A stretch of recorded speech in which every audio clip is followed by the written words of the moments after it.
Ongole Mangamuru road ZP కాలనీలో శ్రీ సూర్య విద్యానికేతన్ స్థాపించి 25 సంవత్సరాల సిల్వర్ జూబిలీ వేడుకలు శనివారం సాయంత్రం ఘనంగా నిర్వహించారు. ఈ కార్యక్రమానికి ముఖ్య అతిథిగా ఒంగోలు నగర కమిషనర్ వెంకటేశ్వరరావు పాల్గొన్నారు. కార్యక్రమానికి ముఖ్య అతిథిగా వచ్చిన కమిషనర్ వెంకటేశ్వరరావుకి కరస్పాండెంట్ రామాల వెంకటరామరెడ్డి ఘనస్వాగతం పలికి సత్కరించారు. ఈ సందర్భంగా పిల్లల సాంస్కృతిక కార్యక్రమాలు అలరించాయి.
చాలా బిజీగా ఉండి కూడా మా స్టూడెంట్స్ని అభినందించడానికి అలాగే ప్రోత్సహించడానికి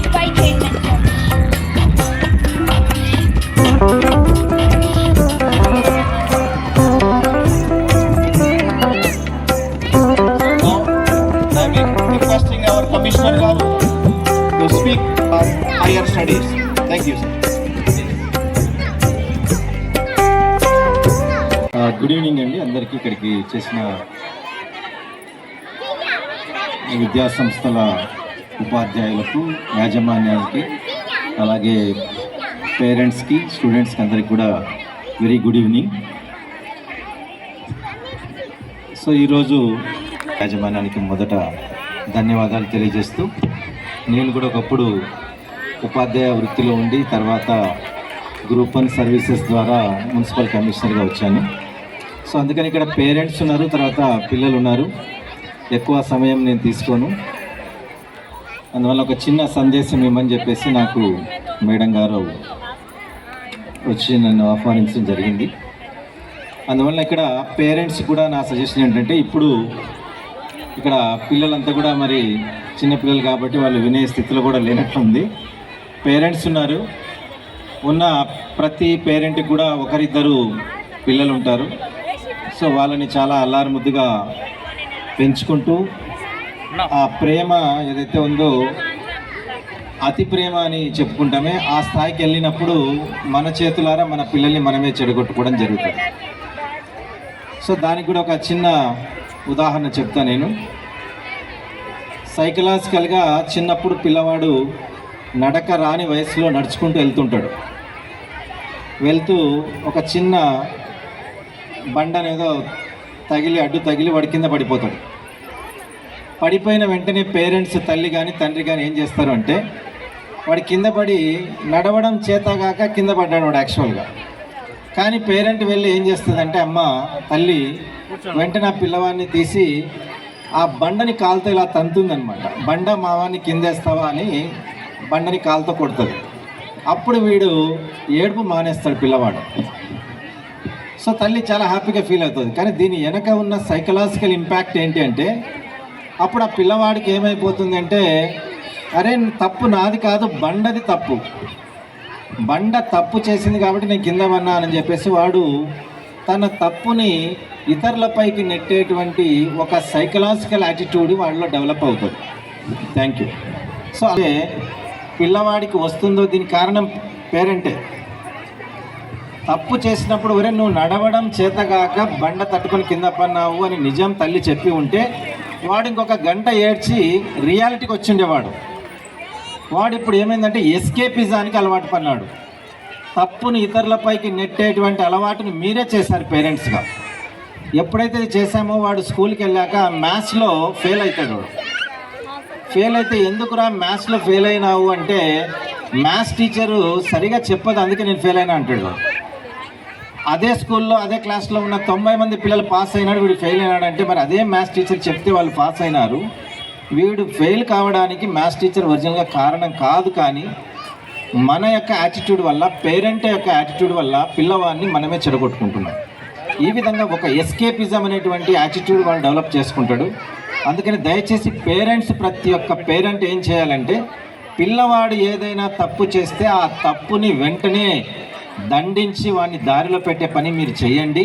వాడు ఏడ్చినా రియాలిటీకి వస్తాడు, ఒక గంట ఏడ్చినా కూడా అది జీవితాంతం వాడి లైఫ్ పైన చాలా ఇంపాక్ట్ ఉంటుంది. దయచేసి పేరెంట్స్ ఇది అర్థం చేసుకొని మన పిల్లల్ని తీర్చిదిద్దే బాధ్యత తీసుకోవాల్సిందిగా పేరెంట్స్కి రిక్వెస్ట్ చేస్తున్నాను. అట్లాగే చిన్నప్పుడు ఏదైనా తప్పు చేస్తే చాలామంది పేరెంట్స్ పిల్లవాడిని వెనకేసుకొని వస్తుంటాడు. నేను ఈ మధ్య చాలా గమనిస్తున్నా. టీచర్ కొడితే పేరెంట్ వస్తున్నాడు. మేము చదువుకునేటప్పుడు మా పేరెంట్స్ టీచర్కి వెళ్ళి తప్పు చేస్తే వాడి వీపు పగలగొట్టు అని చెప్పేవాళ్ళు మా టీచర్లకు వచ్చి. ఆ రోజు ఉన్నటువంటి పరిస్థితి ఈరోజు లేదు. దానికి పేరెంట్సే కారణం. సో టీచర్ కావాలని పిల్లల మీద పగ ప్రతీకారాలు ఉండవు పిల్లల పైన. కానీ పేరెంట్స్ చిన్న దెబ్బ వేస్తేనే ఆ అతి ప్రేమతో టీచర్ని వచ్చి దండించే పరిస్థితి ఈరోజు మనం చూస్తున్నాం. అలా జరిగితే ఏమవుతుందంటే టీచర్ తన రెస్పాన్సిబిలిటీని వదిలేసుకుంటున్నాడు. నాకెందుకు వాడు ఎటు చేస్తా నాకేంటి అనేటువంటి ఒక విధమైనటువంటి వాతావరణాన్ని పేరెంట్స్ తీసుకొస్తున్నారు. సో ఇది దయచేసి పేరెంట్స్ అందరూ కూడా అర్థం చేసుకొని, ఒక ఉపాధ్యాయుడు అంటే సమాజంలో చాలా చాలా బాధ్యత కలిగిన వ్యక్తి. అందుకనే గురుతర బాధ్యత అని ఒక పదం ఉంది, మీరు గమనించలేదు.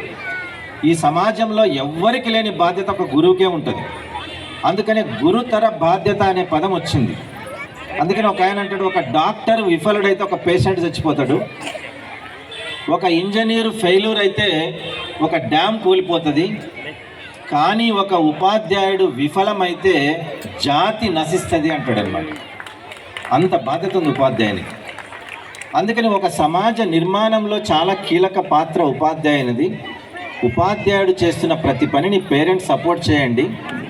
అనవసరంగా మీ పిల్లల్ని ఏ ఉపాధ్యాయుడు కొట్టరు. సో అందుకని వాళ్ళని దారిలో పెట్టాలి. ఎందుకంటే మీకంటే ఇక్కడ టీచర్ల దగ్గర మీ పిల్లలు ఎక్కువ టైం ఉంటారు.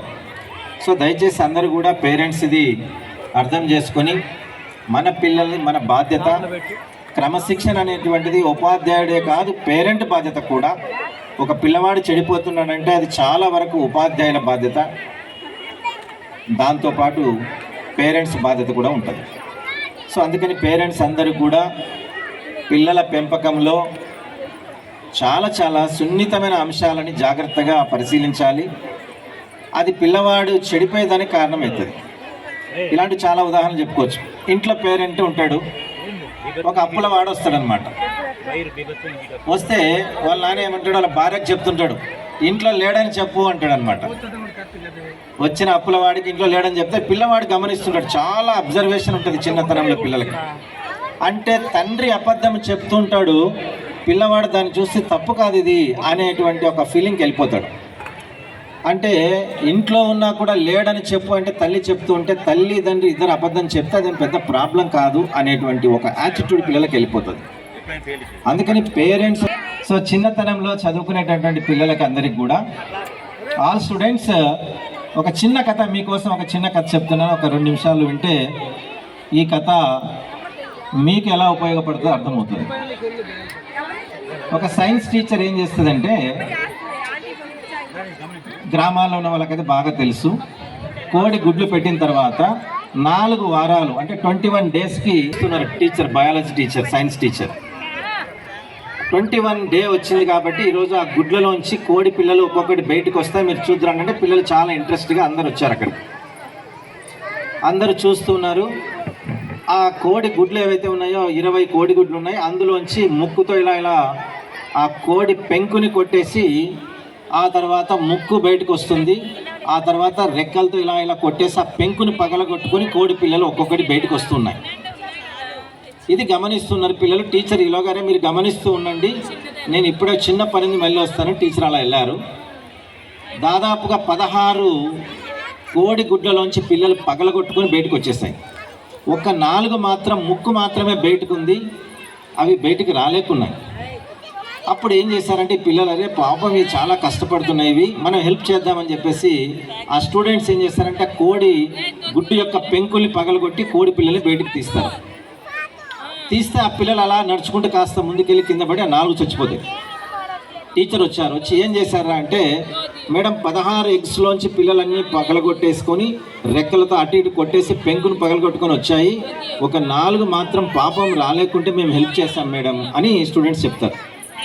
అప్పుడు టీచర్ చెప్పే సమాధానం ఏంటంటే, రే మీరు చిన్న పొరపాటు చేశారు, కాసేపు మీరు వెయిట్ చేసి ఉండాల్సింది, ఆ 4 చచ్చిపోవడానికి మీరే కారణం. ముక్కుతో బయటకు వచ్చినటువంటివి కాసేపు ఉంటే రెక్కలతో కొట్టి రెక్కలు బలపడేవి, ఆ రెక్కలు బలపడి కాళ్ళు కూడా బలపడినప్పుడు స్వయం శక్తితో అవి బయటికి రాగలిగితేనే బతికేవి. ఎప్పుడైతే మీరు ఇతరుల సహాయం తీసుకున్నారో అవి ఈ వాతావరణానికి తట్టుకోలేక ఆ శక్తి లేక చచ్చిపోయాయి అని చెప్తూ, ఇందులో ఉన్న నీతి ఏమిటంటే, ఎవరి సహాయం తీసుకోకుండా సొంతంగా ఎదిగిన వాడే ఎప్పటికైనా నిలబడతాడు సమాజంలో. పక్కవాడి సహాయం తీసుకొని కాపీ కొట్టి బయటకు వచ్చిన స్టూడెంట్ ఈ సమాజంలో పోటీ ప్రపంచంలో నిలబడలేడు. ఏదైనా ఒరిజినాలిటీ ఉండాలి మనకు. అందుకని ఇలాంటి తప్పుడు మార్గాలు కాకుండా కష్టపడి బయటకు వచ్చేటువంటి ఆ తత్వాన్ని మనం టీచర్లు నేర్పాలి, పేరెంట్స్ కూడా నేర్పాలి. సో ఆ విధంగా వచ్చినటువంటి వాడు ఎన్ని పోటీలైనా తట్టుకొని సమాజంలో నిలబడగలుగుతాడు. అందుకని పేరెంట్స్ అందరూ కూడా ఇది గమనించి మన పిల్లలకి అందుకే కష్టే ఫలి అన్నారు, ఆ కష్టపడే తత్వాన్ని పేరెంట్స్ నేర్పించాలని చెబుతూ, సో అందరికి కూడా మీ పిల్లలని, మీ బాధ్యత, పిల్లల్ని పెంచుకోవడం మనందరి బాధ్యత. అందుకని స్టూడెంట్స్ కూడా ఎప్పుడు కూడా మనం చదువుకునేటప్పుడు చాలామందికి మా జ్ఞాపకం ఉండదు, చదివింది గుర్తుండదు, ఇలాంటివన్నీ చెప్తూ ఉంటారు పిల్లలు. ఎందుకంటే బ్రెయిన్ అనేటువంటిది అందరికి ఒకటే ఉంటుంది. సృష్టిలో ప్రతి మనిషి బ్రెయిన్లో ఏం తేడాలు ఉండవు. కానీ ఆ బ్రెయిన్ని ఎవరు ఎంత వాడుకుంటే అంత అద్భుతమైన ఫలితాలు వస్తాయి. చాలామంది ఏమనుకుంటుంటారు, అపోహలు ఉంటాయి, వాడికంటే నా బుర్ర తక్కువ అని.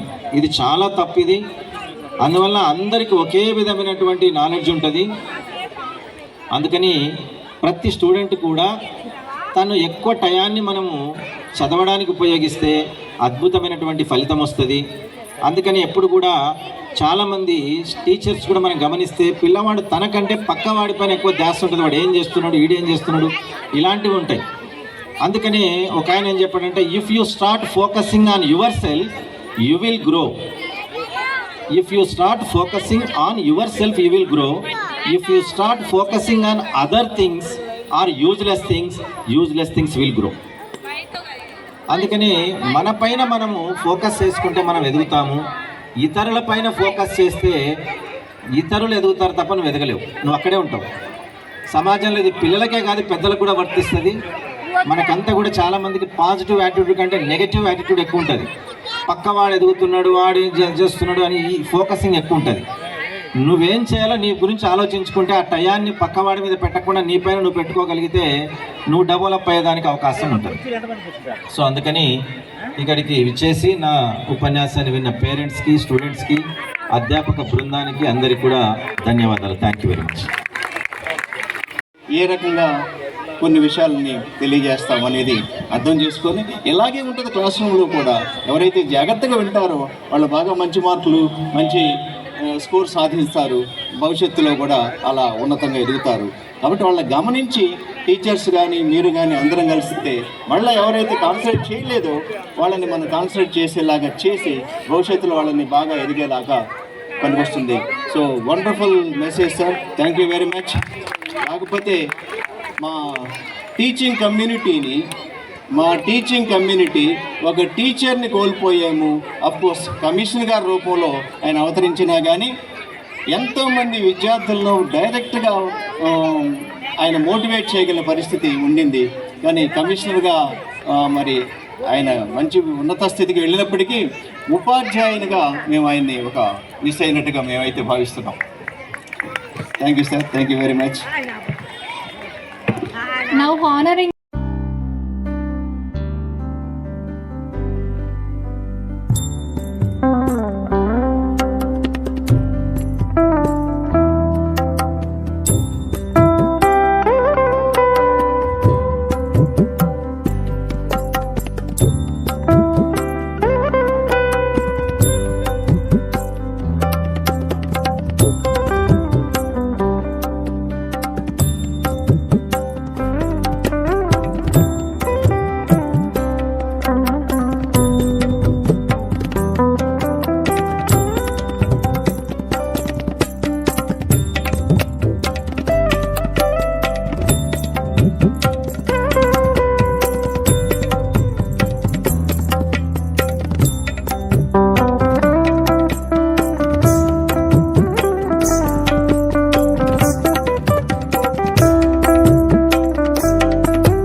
ఇది?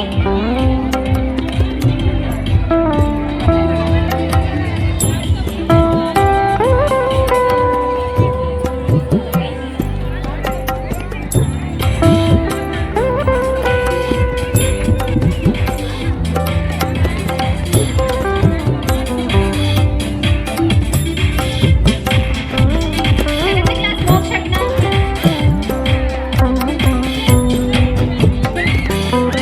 Fifth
ఇంకొంచెం okay okay madam.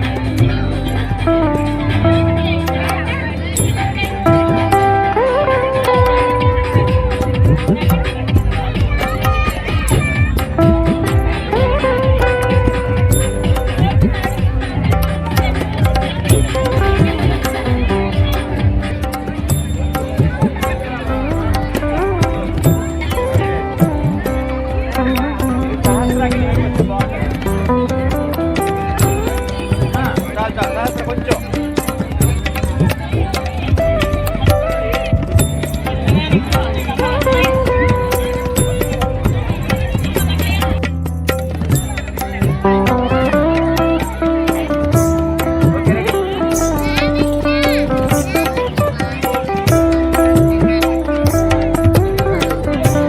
Kavita madam, winners. Class, parents need to encourage our teachers and students, please. Shri Surya Vidyaniketan వారు యాన్యువల్ డే జరుపుకోవడం జరిగింది. మరి ఈ కార్యక్రమంలో చిన్నారులు చాలామంది ఉత్సాహంగా పాల్గొనడం చూశాము. డ్యాన్సులు, పాటలు, సో వాళ్ళందరూ కూడా ఇది చాలా ఆహ్లాదకరంగా ఉంటుంది. సంవత్సరంలో ఇలా ఒక్కొక్కసారి ఇప్పుడు చదివే కాకుండా చిన్నారులకు వాళ్ళు ఉన్నటువంటి అనేక రకాల ఏవైతే కళలు ఉంటాయో, నృత్య కళ కావచ్చు, తర్వాత సంగీతం కావచ్చు, ఇలాంటి రకరకాల కళలను వాళ్ళు ఎంకరేజ్ చేయడం కూడా జరుగుతుంది. పేరెంట్స్ అందరూ కూడా వచ్చారు. సో ఆ పేరెంట్స్ అందరూ కూడా వాళ్ళ పిల్లల యొక్క పర్ఫార్మెన్స్ చూసి వాళ్ళందరూ కూడా ఆనందపడడం చూశారు. అలాగే శ్రీ సూర్య విద్యానికేతన్ వారు ఆ జూనియర్ కళాశాల మరియు పాఠశాలలు ఉపాధ్యాయులు వాళ్ళందరినీ కూడా ఎంతో క్రమశిక్షణతో చదువుతున్నారు. సో వారందరికీ కూడా అభినందనలు తెలియజేశారు. సో ప్రతి సంవత్సరం కూడా మంచి వ్యక్తిత్వంతో మరి విద్యా వ్యవస్థలో వారు మరింత ముందుకు సాగాలని వారికి అభినందనలు తెలియజేస్తూ మాకు అవకాశం ఇచ్చినందుకు ధన్యవాదాలు. అందరికీ నమస్కారం అండి. నా పేరు రామాల వెంకటరామరెడ్డి, కరెస్పాండెంట్ ఆఫ్ శ్రీ సూర్య విద్యా సంస్థలు. సో ఈరోజు చాలా సంతోషంగా ఉంది. ఎందుకంటే మా ఈ శ్రీ సూర్య విద్యా సంస్థలు ప్రారంభించి 25 సంవత్సరాలు అనగా సిల్వర్ జూబ్లీ సెలబ్రేట్ చేసుకున్నటువంటి ఈ సంవత్సరం మాకు చాలా ప్రత్యేకము. ఈ సందర్భంగా మేము జడ్పీ కాలనీలో మా రెండవ బ్రాంచ్ అయినటువంటి శ్రీ సూర్య విద్యానికేతన్లో ఈరోజు యాన్యువల్ డే సెలబ్రేషన్స్ చాలా ఘనంగా నిర్వహించాము. దీనికి తోడ్పాటు అందించినటువంటి తల్లిదండ్రులకు, శ్రేయోభిలాషులకు, మిత్రులకు, ప్రధానంగా మా అధ్యాపక బృందానికి నా ప్రత్యేక ధన్యవాదాలు. మరియు ఈ 25 సంవత్సరాలలో అనేక ఒడిదుడుకులను మేము ఫేస్ చేశాము. ప్రతి ఒక్క సమస్యను అధిగమించడంలో మా టీచర్సు, మా ఫ్రెండ్స్ అందరూ తోడ్పాటును అందించారు. వాళ్ళ మేలు నేను ఎప్పటికీ మర్చిపోలేను. వాళ్ళు ఇచ్చినటువంటి స్ఫూర్తితో భవిష్యత్తులో ఇంకా ఈ శ్రీ సూర్య విద్యా సంస్థలను చాలా గొప్పగా రాబోయే కాలంలో ఏ రకమైనటువంటి విద్యా వ్యవస్థ ఉంటే బాగుంటుందో అది దృష్టిలో పెట్టుకొని మా విద్యార్థులను మేము సరైనటువంటి విధంగా మలిచి వాళ్ళ జీవితాల్లో మేము ఒక ముఖ్యమైన భాగంగా నిలవాలని చెప్పి మనస్ఫూర్తిగా కోరుకుంటూ ప్రత్యేకంగా మా అధ్యాపక బృందానికి ధన్యవాదాలు. మరియు మా మీడియా మిత్రులందరికీ ఇన్ని సంవత్సరాల పాటు మాకు సహకారాన్ని అందించినటువంటి మీడియా మిత్రులందరికీ కూడా ప్రత్యేక కృతజ్ఞతలు తెలియజేస్తున్నాను. Thank you. I'm happy to announce today we conducted Silver Jubilee celebrations. The 25 years of excellence and 25 years of hard work and dedication of our management, Sri Ramala Venkata Ramareddy sir. So sir is the backbone of Sri Surya Vidyaniketan, and in coming years also with new energy and with new motto we are going forward. So Sri Surya Vidyaniketan fill us so academic excellence and good communication skills, strict discipline and noble character that we need to be implement in future days also. Thank you so much.